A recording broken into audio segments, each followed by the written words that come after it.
Bonjour! Dans cette vidéo, vous allez apprendre à calculer l'aire d'un disque. Mais commençons d'abord par visiter un peu Versailles. Nous nous retrouvons dans les jardins de Versailles, plus exactement à côté du bassin de Latone. Il a la forme d'un disque. Nous allons nous intéresser à son aire. Mais profitons-en encore un peu.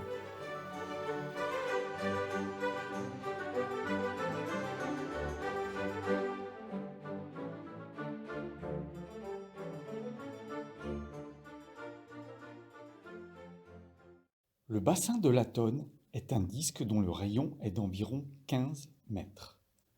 Pour préparer leur brochure touristique, les guides du château de Versailles veulent savoir la superficie, c'est-à-dire l'aire de ce bassin. Aide-les à trouver ce résultat. Passons maintenant à la correction.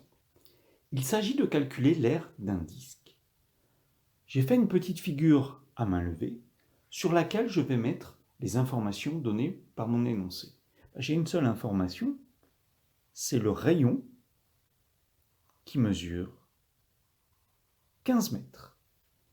Alors comment faire pour calculer l'aire d'un disque?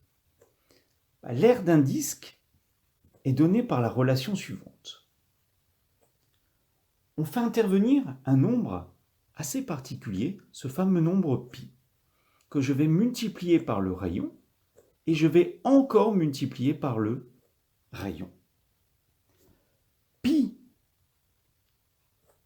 on a une valeur approchée uniquement, c'est environ 3,14, c'est ce qu'on va prendre ici dans notre calcul, et le rayon, il est donné dans l'énoncé, il est égal à 15. Et je précise, l'unité, ce sont des mètres. Je vais déjà essayer d'écrire une valeur exacte, encore une fois, de notre R. Pour avoir une valeur exacte, il va falloir que je garde cette écriture, encore une fois très particulière, de ce nombre pi.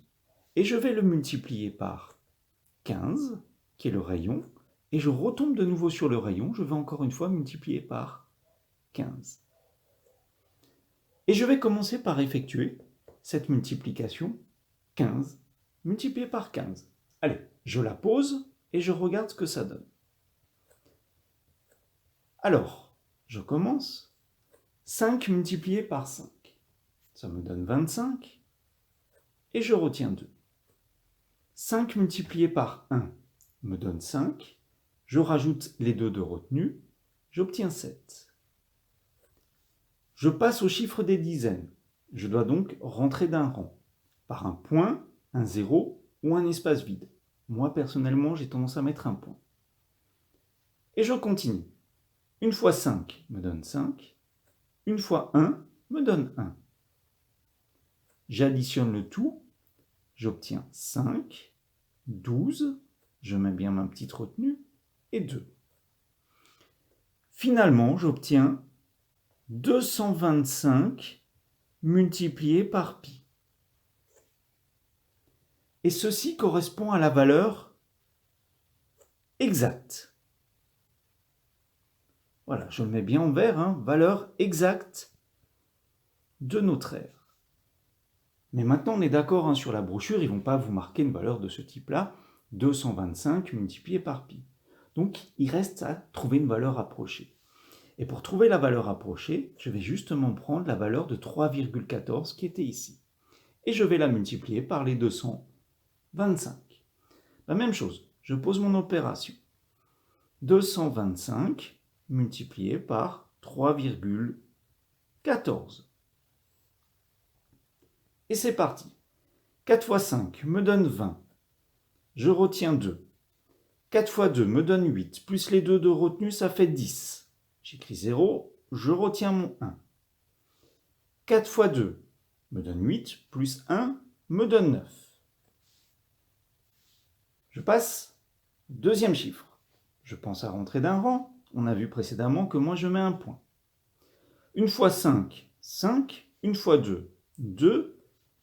Une fois 2, 2. Je passe au troisième chiffre. Cette fois-ci, il faut que je rentre non pas d'un rang, mais de 2 rangs. Donc je mets 2 points. Et je pose ma multiplication. 3 fois 5 me donne 15. Je retiens 1. 3 fois 2 me donne 6 plus ma retenue, ça fait 7. Et 3 fois 2 me donne 6.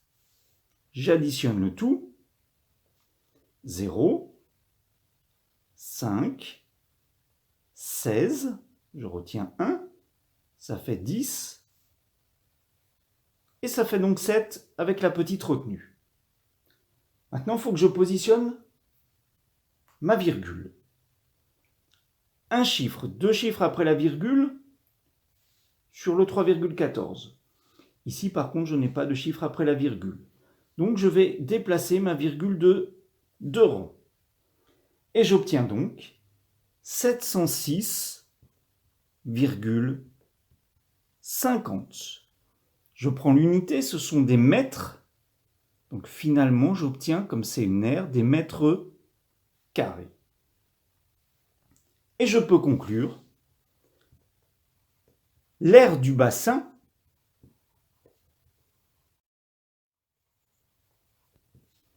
est de...